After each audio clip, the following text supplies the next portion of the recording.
오늘 말씀의 제목은 주보에 써 있는 대로 누리느냐, 눌리느냐라는 제목입니다. 교회 생활 오래 하신 분들은 제목만 딱 봐도 무슨 얘기가 나눠지겠구나 딱 아시죠?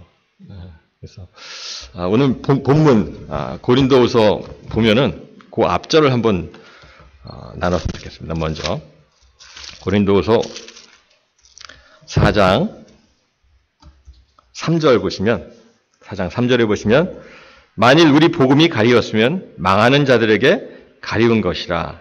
그 중에 이 세상 신이 믿지 아니하는 자들의 마음을 혼미케 하여 그리스도의 영광의 복음의 광채가 비치지 못하게 함이니, 이런 말씀이 있습니다. 여러분도 잘 아시겠어요? 아실 거예요. 무슨 얘기인가 하면 말씀을 딱 듣는 순간, 말씀을 보는 순간 나 저거 아는 말이야.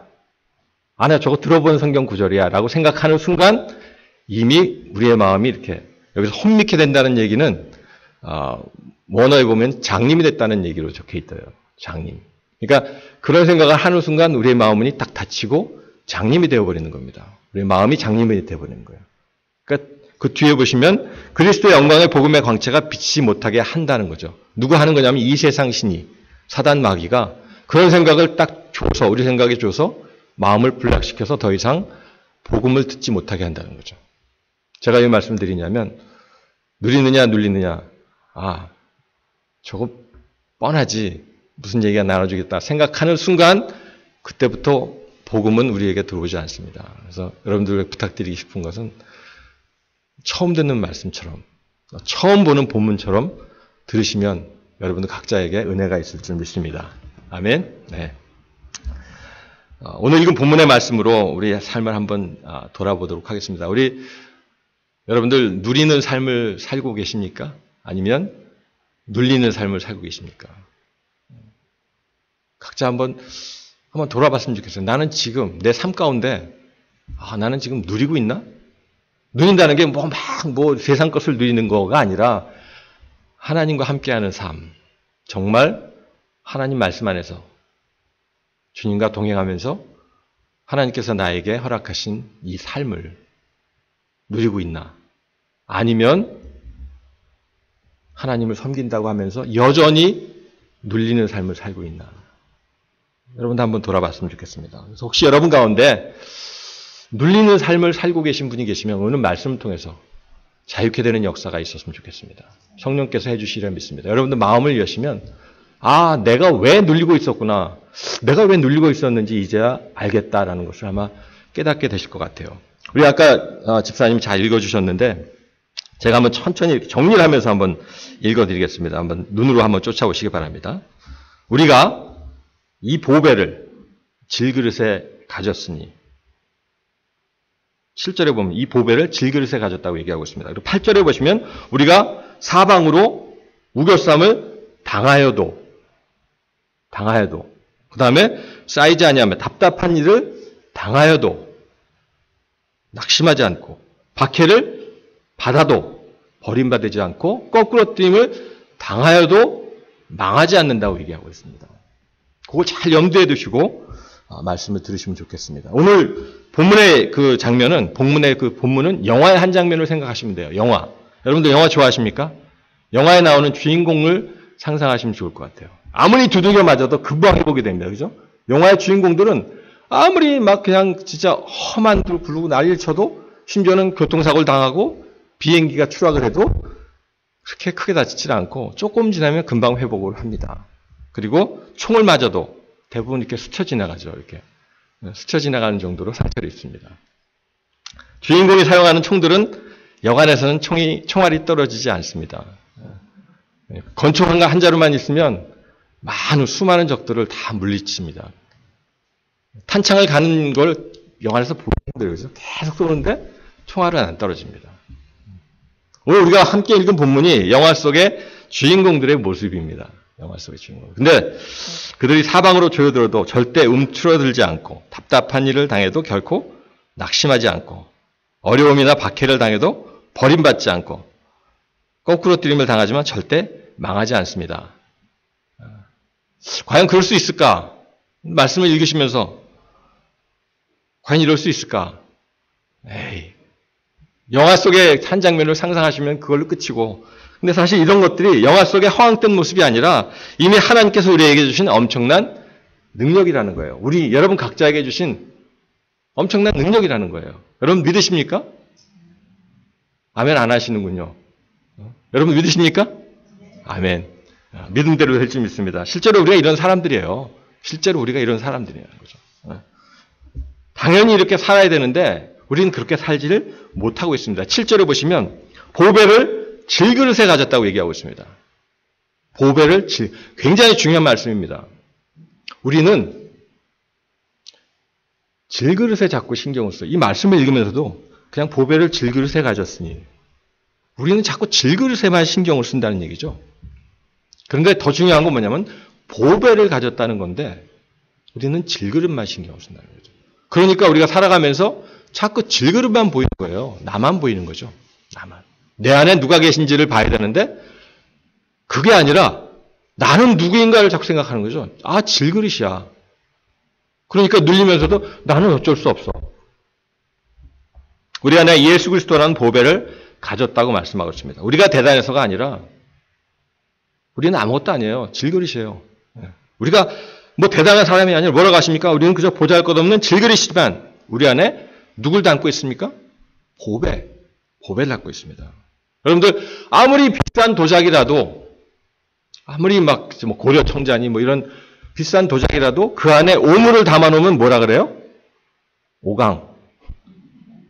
오강이라 그래요. 오강. 아무리 비싼 도자기를 갖다 놓고 그 안에다가 엉뚱한 오물을 잔뜩 담아놓으면 그건 도저히 쓸 수 없는 오강이 됩니다. 그런데 아무리 보잘것없는 상자라도 그 안에 엄청난 다이아몬드를 담아놓으면 뭐가 됩니까? 보석함이 되는 거예요. 보석함이. 제가 아까 말씀드렸죠. 내 안에 뭐가 담겨 있는지를 봐야 되는데 자꾸 우리는 내가 오강인가? 내가 보잘것없는 상자인가? 이러고 있다는 거죠.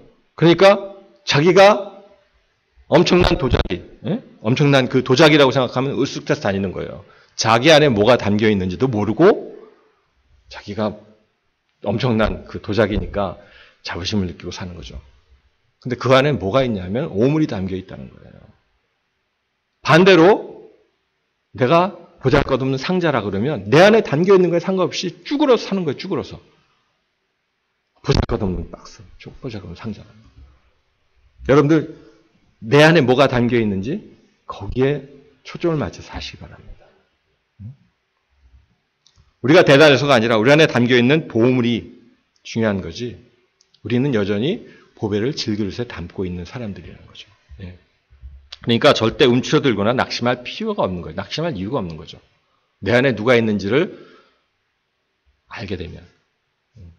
우리는 결코 버림받거나 망하지 않을 것이기 때문에 그렇습니다. 결코 버림받거나 망하지 않을 것이기 때문에. 이미 이런 능력과 권세가 주어졌는데 우리는 어떻습니까? 우리가 어떻게 살아갑니까? 어떻게? 보화를 가졌다는 것을 깨닫지도 못하고 아예 믿지도 않아요. 그걸 알려고도 하지 않아요. 그냥 나는 이렇게 사는 거야. 내 안에 누가 계신데, 우리 안에 누가 계신데 그렇게 살았어야 되겠습니까? 우리가 믿지 않기 때문에 죄에 눌리죠. 죄에 눌려요.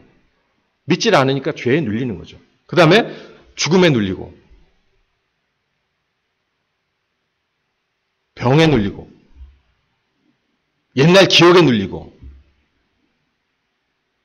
사람들하고 만나서 얘기하다 보면 대부분의 사람들이 옛날 기억 속에서 눌려서 헤어나오지 못합니다. 나 옛날에 이랬어. 난 이런 상처가 있어. 거기에 눌려가지고 그냥 살아가는 거예요. 근데 그게 아니라 어떻습니까 우리? 여러분들 속지 마십시오. 우리 어떤 사람들입니까? 고린도후서 5장 17절 한번 보죠.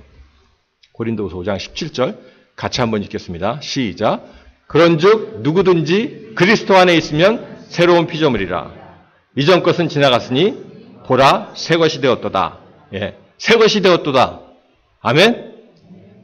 새 것이라는 거예요. 새로운 피조물이라는 거예요. 새로운 피조물. 우리가 내 안에 누가 계시죠? 내 안에 자꾸 여러분 자신을 보지 마세요. 내 안에 누가 계신지, 여러분 안에 누가 계신지를 보시기 바랍니다. 그분 때문에 그리스도 안에 있으면 새로운 피조물이에요. 새 거라는 거예요, 새 거. 껍데기가 내가 아니라 껍데기가 아무리 보잘것없는 질그릇이라 할지라도 예수 그리스도께서 내 안에 들어오셨기 때문에 우리는 새 것이라고 하는 거죠. 내 안에는 천지 만물을 지으신 하나님이 계십니다. 아멘. 여러분 안에 이 우주 만물을 지으신 하나님이 계신 거예요. 7절에 보면 보배를 질그릇에 가졌습니다. 이는 심히 큰 능력은 하나님께 있고 내가 대단하고 내가 능력이 있어서가 아니라 내 안에 보배이신 예수 그리스도께서 계시니까 이런 삶을 살 수 있는 겁니다. 내 능력이 아니라 내 능력이 아니고 큰 능력은 하나님께 있고 내가 살 수 있는 것이 내가 잘나서가 아니라 하나님 때문에 그렇게 살 수 있다는 거예요. 하나님 때문에. 어떻게 하면 됩니까? 어떻게 하면 이런 삶을 살 수 있습니까? 어떻게 하면? 내 안에 보배이신 예수 그리스도를 모셔드리면 되죠. 그죠? 나는 여전히 질그릇인데 내 안에 보배이신 예수 그리스도를 모셔드리면 이런 삶을 살게 되는 거죠. 영접한다 그러죠. 영접. 그죠? 영접하는 거. 여러분들 영접이 뭔지 아시죠? 극진하게 모셔드리는 거 영접이라고 하잖아요. 외국의 대통령들이 방문을 하면 비행기 트랩에서부터 쫙 빨간 카펫을 쭉 깔아서 이렇게 하고 양쪽에는 그 군악대가 쫙 도열하고 서고 막 빵빠레를 울리죠. 트랩에서 내려오면서 막 손을 들고 보셨을 거예요 아마. 외국 그 극빈들이 오시면 그죠? 각부 장관들이 막 도열하고 서가지고 이렇게 악수하고 이렇게 극진하게 맞아들이는 것을 우리가 영접이라고 합니다. 우리가 예수님을 영접해야 이렇게 능력 있는 삶을 살 수가 있는 거죠. 여러분들 예수님은 영접하셨습니까? 아멘? 그런데 제가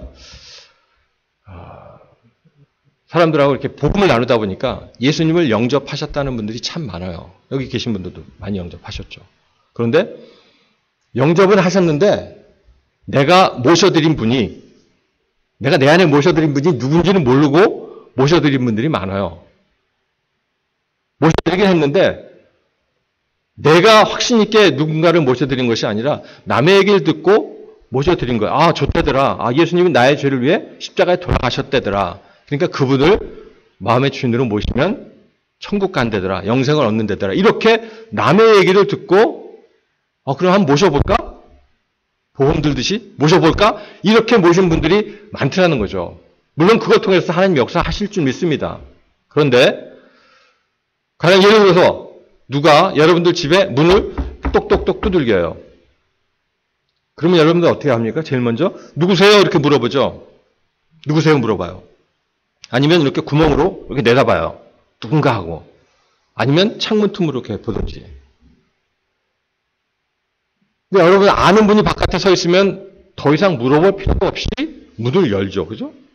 들어오세요. 그러고 맞아들인단 말이에요. 그런데 바깥에 계신 분이 누군지 모르고 인상도 험악하고 처음 보는 사람이 접니다. 이렇게 서 있으면 절대 문을 열 수가 없습니다. 그죠? 절대 문을 열면 안 되죠. 또 물어보죠. 그럼 어떻게 오셨습니까? 왜 오셨습니까? 이런 물어보면 확인될 때까지 그분이 문을 두드린 이유를 확인할 때까지 문을 열지 않습니다. 여러분들이 예수님을 마음의 주인으로 모셔드릴 때 그런 확인을 하셨냐는 거죠. 그분이 누구인지를 정확하게 확인하시고 마음의 주인으로 모셔드리셨으면 그 예수님이 우리의 주인으로 들어오신 거죠. 그런데 그분이 누구인지를 정확하게 모르고 그냥 좋대더라. 그냥 한번 모셔드려 볼까? 만약에 그러셨다면 계속 믿음이 오르락내리락 확신이 없는 가운데 어떨 때는 확신이 있는 듯 하다가 어떨 때는 확신이 없어지고 정말 내가 그분을 모셔드린 게 맞아? 이런 오르락내리락 하는 신앙생활을 한다는 거죠.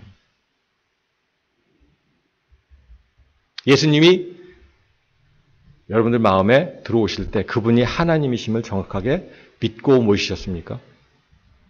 한번 여러분들 마음에 질문해 보세요. 내가 정말 그분이 하나님이신 줄을 정확하게 알고 예수님을 영접했나? 예수님이 하나님이신 걸 어떻게 믿으십니까?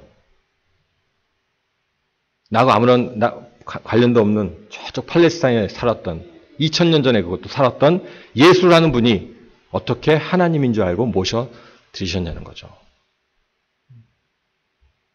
그분이 죽으시고 부활하셨기 때문에, 그죠? 그분이 죽으시고 부활하셨기 때문에 하나님이신 게 너무나 정확한 거죠. 그분이 죽고 십자가 죽으신 것 같고 아니고 십자가에 죽고 부활하셨기 때문에 사람이 죽었다 살아날 수 없지 않습니까? 그죠? 그분이 죽고 부활하셨으면 그분은 분명히 사람이 아니라 하나님이신 겁니다. 그래서 그분을 내가 주인으로 모실 수 있고 그분이 흘리신 피는 하나님의 피가 되는 거죠. 여러분들 모두 그런 과정 가운데 예수님을 영접하셨을 줄 믿습니다. 네. 그래서 마찬가지로 우리가 예수 그리스도를 내 마음의 주인으로 모셔드려야 되는 거예요.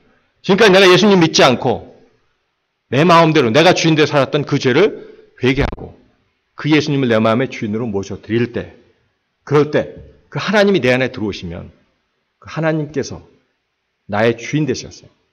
그때부터 내가 능력 있는 삶을 살게 될 줄 믿습니다. 네. 그래서 여러분 예수 그리스도를 주인으로 영접하셔서 3장 요한계시록 3장 20절 한번 띄워주시겠어요? 요한계시록 3장 20절.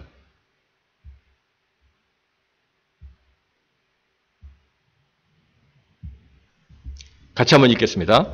볼지어다 내가 문 밖에 서서 두드리노니 누구든지 내 음성을 듣고 문을 열면 내가 그에게로 들어가 그와 더불어 먹고 그는 나와 더불어 먹으리라. 아멘. 네. 여기서 문 밖에 서서 문을 두드리신다는 거예요. 예수님께서 마음의 문을 지금도 오늘 말씀을 통해서 여러분들 마음의 문을 예수님께서 두드리고 계시는 거예요. 문을 열라고. 문을 열면 내가 그에게로 들어가 그와 더불어 먹고 그는 나와 더불어 한 식구가 되겠다는 거죠. 예수님께서 약속하신 겁니다. 여러분들이 문을 열 때, 마음의 문을 열 때 예수님께서 들어와서 여러분들과 같이 그때부터 함께 사시겠다는 거죠. 나와 함께 먹고 나와 함께 한 식구가 되겠다는 거예요. 한 가족이 되겠다는 거죠. 이게 바로 영접입니다. 영접. 예수님을 영접하고 하나님이 내 안에 들으시면 그때부터 우리는 보화를 가진 자로 살아가게 되는 거죠. 보화를 가졌다는 건 뭐냐면 능력 있는 삶을 살게 된다는 겁니다. 근데 여러분들 오해하지 마십시오. 아까 제가 처음에 말씀을 다시 한번 이렇게 정리하면서 읽어드렸습니다. 예수님을 영접하고 내 안에 예수님이 들어오셔서 함께 계신다고 그때부터 더 이상 환난과 어려움이 없을 거라는 기대를 하지 마시라는 거예요. 그렇죠? 오늘 본문 다시 한번 띄워주시겠어요? 어떠한 어려움도 없다. 이제부터는 모든 고통과 그런 것들이 나에게는 없다. 8절이에요, 8절. 사방으로 우겨쌈을 당하여도, 그죠? 그럼 답답한 일을 당하여도, 아까 제가 말씀을 드렸었죠. 당하여도. 그런 것들이 없다고 기대하지 마시라는 거예요. 여전히 있다는 거죠. 그리고 그런 것들이 와도 눈도 깜짝 안 하고 전혀 고통스럽지 않고 두려워하지도 않고 그런 초인이 된다는 것도 아닙니다. 여전히 쌓이고 답답한 일을 당하고 어려움을 당하고 오히려 그전보다 예수 믿는다는 것 때문에 오히려 그전보다 더 심한 고통과 어려움을 당한다는 거죠. 당할 수도 있다는 거예요. 그런데 이제는 그런 것들에 연연하지 않는 사람이 된다는 겁니다. 왜냐하면 내 안에 계신 그분 때문에. 이게 너무나 중요합니다. 그런 것들이 연연하지 않는 삶이 되는 거예요. 내 안에 계신 그분 때문에. 너무나 중요한 말씀입니다. 여러분들이 누구에게 어디에 초점을 맞추느냐에 따라서 이런 삶을 살 수 있다는 거죠. 내 안에 계신 그분께 초점을 맞추면 아까 우리 집사님 기도하실 때 그런 말씀 하셨죠? 그런 기도 하셨죠? 죽음을 두려워하는. 이제 더 이상 내가 주인이 아니라 내 안에 보배이신 예수 그리스도께서 나의 주인이 되시면 이런 삶을 살 수 있다는 거예요. 박해를 받아도 거꾸로 들임을 당해도 요동하지 않는 그런 사람이 될 줄 믿습니다. 그런 삶을 살게 될 줄 믿습니다. 초점입니다. 초점. 나를 바라보면 여전히 질그릇이에요. 그런데 내 안에 계신 예수 그리스도의 초점을 맞추면 우리는 엄청난 이렇게 죽음도 두려워하지 않는 이런 삶을 살게 될 줄 믿습니다. 버림받지 않고 망하지 않는 거죠. 넘어지기도 하고 엎어지기도 하지만 이제는 엎어져도 다시 뻘떡 일어나는 사람이 되는 거죠. 거꾸로 뜨림을 당해도 예전에는 거꾸로 뜨림을 당하면 어땠습니까? 포기하고 들어 누워버렸잖아요. 아휴, 나는 어쩔 수 없어. 이런 사람이야. 나는 이렇게 살 수밖에 없어. 그 자리에서 이제는 그 자리에서 다시 일어나는 존재가 된 줄 믿습니다. 더 이상 환경이 우리를 넘어뜨릴 수 없는 존재가 되는 거예요. 이게 뭡니까? 누리는 존재가 되는 거죠. 누리는 사람이 되는 거예요. 환경이 나를 어떻게 할 수가 없는 거예요. 여러분도 초대교회 때 사도들이 그런 삶을 살지 않았습니까? 복음을 증거하다가 옥에 가두면 옥에서 찬양하고 풀어주면 나와서 또 복음 전하고 죽인다 그러니까 죽으면 천국이니까 죽여라. 감당을 할 수가 없는 거죠, 이 세상이. 근데 반대로 어떻습니까? 내가 주인되어 살면 어때요? 우겨쌈을 당하면 어쩔 수 없이 내가 주인되니까, 내가 주인이니까 내가 해결해야 되잖아요. 어떤 일이 나한테 오면 내가 해결해야 되잖아요, 그 일을. 그러니까 어떻습니까? 눌리는 거예요. 내가 해결할 능력이 있으면 모르는데 해결할 능력이 없는데 내가 주인이고 내가 뭘 해야 되니까 눌리는 거죠. 고민하고 환경에 눌리고 두려움에 눌리고 답답한 일을 당해도 마찬가지입니다. 내가 할 수 있으면 좋겠지만 내가 할 수 있는 것이 없다는 거죠. 우리가 할 수 있는 것이 아무것도 없어요. 며칠 한 2, 3일 전에 카톡을 하나 받았습니다. 예전에 휴스턴에 있을 때 알던 어떤 자매님인데 남편이 갑자기 암이 발병돼가지고 발병된 지 저에게 기도 부탁을 한 지 며칠 만에 소천하셨어요. 대책이 없습니다. 갑자기 오는 그 죽음에 미처 기도도 하기 전에 2, 3일 만에 카톡이 날라왔어요. 오늘 아침에 숨을 거뒀다고. 참 안타까운 일이죠. 내가 할 수 있는 것이 아무것도 없습니다. 설사 내가 할 수 있는 게 있다 해도 결국 마찬가지죠. 할 수 있는 게 있다고 해도 마찬가지. 눌리는 건 똑같습니다. 내가 뭔가를 해야 한다는 것 때문에 눌리는 거예요. 눌리는 거. 스트레스 받아 눌리고. 잘 안 될까 봐 걱정하면 또 눌리고. 그죠? 내가 생각했던 것보다 잘 안 되면 어떡하지? 또 염려하면서 눌리고. 그래, 염려가 생기면 어떻습니까? 실망하며 좌절하면서 또 눌리죠. 결과를 보고 또 눌리는 거예요. 계속 눌리는 겁니다. 처음부터 끝까지 계속 눌리는 거예요. 누가 주인 되었을 때? 내가 주인 되면. 여러분, 누리는 삶을 살기 원하십니까? 아니면 눌리는 삶을 살기 원하십니까? 눌리는 삶 살기 원하는 사람 없을 거예요. 누리는 삶을 살기 원하시죠? 그러면 주인을 바꾸시기 바랍니다. 내가 할 수 있다는 걸 내려놓고 내 안에 계신 그분께 나의 모든 주권을 넘겨드리는 거예요. 그 순간부터 여러분들은 누리는 삶을 살게 될지 믿습니다. 내가 주인되어 살든지 아니면 부활하신 예수 그리스도를 주인으로 모시고 살든지 선택은 여러분들이 하시는 겁니다. 나를 선택하면 어떻습니까? 염려 근심에 눌리지만 우리 예수 그리스도를 선택하게 되면 어떻습니까? 이 땅에서뿐만이 아니라 죽은 후에도 천국을 누리는 삶을 살게 되는 거예요. 이 땅에서만 얘기하는 게 아니라 이 땅에 죽은 후에도 천국을 누리는 삶입니다. 우리 고린도후서 4장 18절 한번 보죠.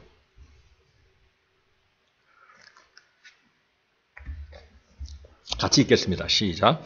우리가 주목하는 것은 보이는 것이 아니요 보이지 않는 것이니 보이는 것은 잠깐이요 보이지 않는 것은 영원함이라. 아멘. 예전에는 우리 눈에 보이는 것으로 우리의 행복의 기준이었습니다. 그죠? 우리 눈에 보이는 것. 얼마를 가졌고 얼마를 배웠고 그런 것들로 우리 행복의 기준. 그러니까 사람들이 그런 걸 부러워하잖아요. 지금도 여전히 부러워하는 사람들이 있잖아요. 그런데 이제는 어떻습니까? 보이는 것이 아니고 보이지 않는 것. 영원한 나라로 눈이 바뀌어진 거죠. 우리가 죽어서 갈 영원한 세계. 그러니까 누구를 만나도 당당할 수가 있는 거죠. 이 땅에 잠깐 있다가는 이 세상 것이 아니라 영원한 세계에 눈이 돌려지니까 이 땅에 있으면서 만나는 사람들에게 당당하게 다가갈 수가 있는 거죠. 영원한 것을 가진 자가 된 겁니다. 그러니까 누리는 자가 된 거예요. 우리가 주목하는 것은 보이는 것이 아니라 보이지 않는 것. 그러니까 이게 사도 바울은 뭐라 했습니까? 잠시 누리다가 이 세상 것을 배설물로 여길 수 있었잖아요. 잠시 누리는 것. 보이는 것은 잠깐이고 보이지 않는 것은 영원함이라. 이게 바로 다 가진 자가 되는 겁니다. 이 땅의 것에 연연하지 않는 다 가진 자로 살아갈 수 있다는 거죠. 세상이 감당치 못하는 자가 된 겁니다. 이게 바로 예수님과 연합된 삶을 사는 거예요. 연합이 뭡니까? 연합. 예수님과 연합된 삶. 두세 가지 물체가 모여서 하나가 된 거잖아요. 뗄래야 뗄 수 없는 존재가 된 겁니다. 그게 바로 연합이잖아요. 예수님이 우리의 머리시고, 그죠? 우리는 몸인데, 머리가 안 계시면 우리의 몸은 죽은 거잖아요. 떨어질 수 없는 한 몸이 된 겁니다. 예수님과. 여러분들 주인이 누구십니까? 예수님 맞습니까? 로마서 14장 9절에 보면 그 본문은 없는데 예수 그리스도께서 우리의 주인 되시기 위해서 죽으시고 부활하셨다고 적혀 있습니다. 예수님이 죽으시고 부활하신 이유가 우리의 주인 되기 위해서 부활하신 거예요. 근데 진짜 부활하셨잖아요. 그러면 그분이 우리의 주인 맞지 않습니까? 그분이 부활하셨잖아요. 우리의 주인 되기 위해서 부활하셨다고 하는데 부활하신 게 역사적인 기록이잖아요. 역사적인 사실이고. 그렇다면 그분을 우리의 주인으로 모셔드리는 게 당연하지 않습니까? 죽으시고 부활하심으로 죽음의 권세를 이기신 분. 우리 죽음의 문제까지도 해결하신 분. 그분이 우리의 주인이십니다. 근데 뭘 걱정합니까? 죽음을 이기신 분이 나의 주인인데 우리가 뭘 두려워하냐는 거죠. 여러분들 어떤 문제를 갖고 계십니까? 지금 여러분 삶 가운데 어떤 문제가 있으세요? 건강의 문제가 있으십니까? 아니면 물질의 문제가 있으십니까? 아니면 관계에 어려움이 있으십니까? 이 사는 것 자체가 문제니까 여러 가지 크고 작은 문제들이 없는 분이 없습니다. 다 있어요. 속에 들어가 보지 않아서 그렇지 다 문제를 가지고 있습니다. 근데 만약에 우리의 목숨이 하루밖에 남지 않았다면, 더 나아가서 몇 시간밖에 남지 않았다면 여전히 그 문제를 가지고 고민하시겠습니까? 여러분들이 지금 문제라고 생각하는 그 문제들을 몇 시간 남지 않은 그 생명 가운데 그 문제들을 끌어안고 고민하실 것 같으세요?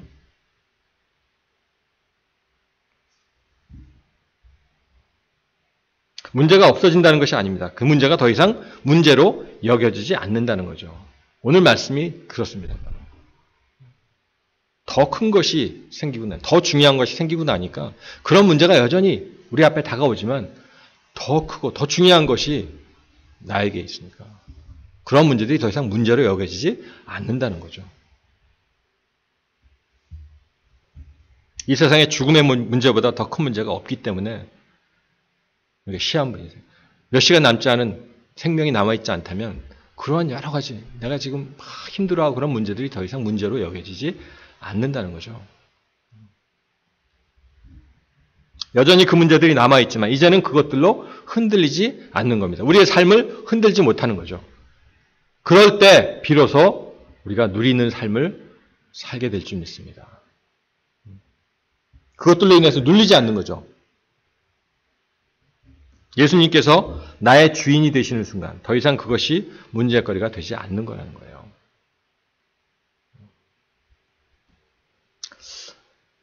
한 아이가 아빠의 손을 잡고 전망대에 올라가기 위해서 전망대 뭔지 아시죠?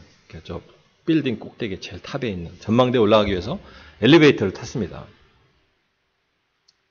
처음 타보는 그 엘리베이터가 너무 신기해가지고 아이가 너무 즐거웠어요. 막 이것저것 신기하기도 하고. 엘리베이터가 1층으로 딱 올라갔는데 엘리베이터가 쓰자 한 무리의 사람들이 이렇게 들어왔습니다. 엘리베이터 타기 위해서. 2층에 또 올라갔어요. 또 섰죠. 또 사람들이 밀려 들어왔어요. 그렇게 한층 한층 올라가다 보니까 더 이상 엘리베이터는 스페이스가 없어지고 꽉 사람들로 꽉 차기 시작했습니다. 처음에는 그렇게 즐거워하던 이 아이가 점점 시간이 갈수록 쪼여오는 그 공간 안에서 이제는 두려움을 느끼기 시작을 했습니다. 사방을 돌려봐도 그 어른들에 둘러싸여서 앞도 보이지 않고 어떻게 해결해 볼 수 있는 방법이 없었습니다. 어떻게 해보려고 사방을 둘러봤지만 이 아이가 할 수 있는 것이 아무것도 없었어요. 해결할 수 있는 방법이 없었습니다. 아이가 할 수 있는 것은 뭐예요? 오직 자기가 잡고 있는 아빠의 손을 이렇게 당기면서 아빠라고 부르는 것이었습니다. 아빠. 그 아빠라고 부르는 순간 아빠의 손이 아이를 들어올려서 아빠의 품에 안았습니다. 그 아빠의 품에 안겨지는 순간 그 아이가 두렵고 어렵고 고통이라고 생각했던 그 두려움의 실체가 그대로 드러나 버렸죠. 아무것도 아니라는 것이. 그 아이는 죽을 것 같은 두려움 가운데 쪼여오는 그 두려움 가운데 있었는데 아빠의 품에 안겨지는 순간 그 두려움은 순식간에 사라져 버렸고 다시 예전과 같이 평안함과 기쁨과 평강이 이 아이의 마음에 들어왔죠. 아빠와 한 몸이 되는 순간, 그죠? 이게 바로 우리가 갖고 있는 문제라는 거죠. 우리가 사방으로 우애싸움을 당하고 답답한 일을 당하고 박해를 받고 거꾸러뜨림을 당해도 눌리지 않는 건 어떻습니까? 내 능력이 아니라 우리 예수 그리스도, 능력 많으신 죽음의 문제까지 해결하신 예수 그리스도와 연합될 때, 아빠와 한 몸이 될 때, 그러한 두려움들이 더 이상 문제가 되지 않는 거죠. 내가 두려움이라고 느끼던 그 두려움이 속고 있는 거예요. 사단 마귀가 우리를 속이는 겁니다. 아이가 속았듯이 우리가 하나님 품에 우리의 삶을 드릴 때, 나의 주인 대신 예수 그리스도에게 나의 삶을 드릴 때, 그분과 연합될 때, 한 몸이 될 때, 더 이상 그런 것들이 우리를 속이지 못할 겁니다. 그때 여러분들이 비로소 누리는 삶을 살게 되는 줄 믿습니다. 눈에 보이는 이 땅에서의 삶과 이 땅이 살아가면서 문제잖아요. 우리 눈에 보이는 것, 그 삶과 질그리신, 여전히 질그리신 나를 보면 눌릴 수밖에 없습니다. 여러분들 나를 보지 마시고 환경을 보지 마시고 내 안에 계신 그분을 바라보시기 바랍니다. 내 안에 계신, 내 안에 그 엄청난 이 세상 우주 만물을 지배하고 계신 그분을 바라볼 때 여러분들 누리는 삶을 살게 될 줄 믿습니다. 여러분들 이 자리에 계신 한 분 한 분 오늘 말씀을 통해서 누리는 삶이, 눌리는 삶이 아니라 누리는 삶을 사시기를 주님의 이름으로 축원합니다. 우리 한번 기도하겠습니다.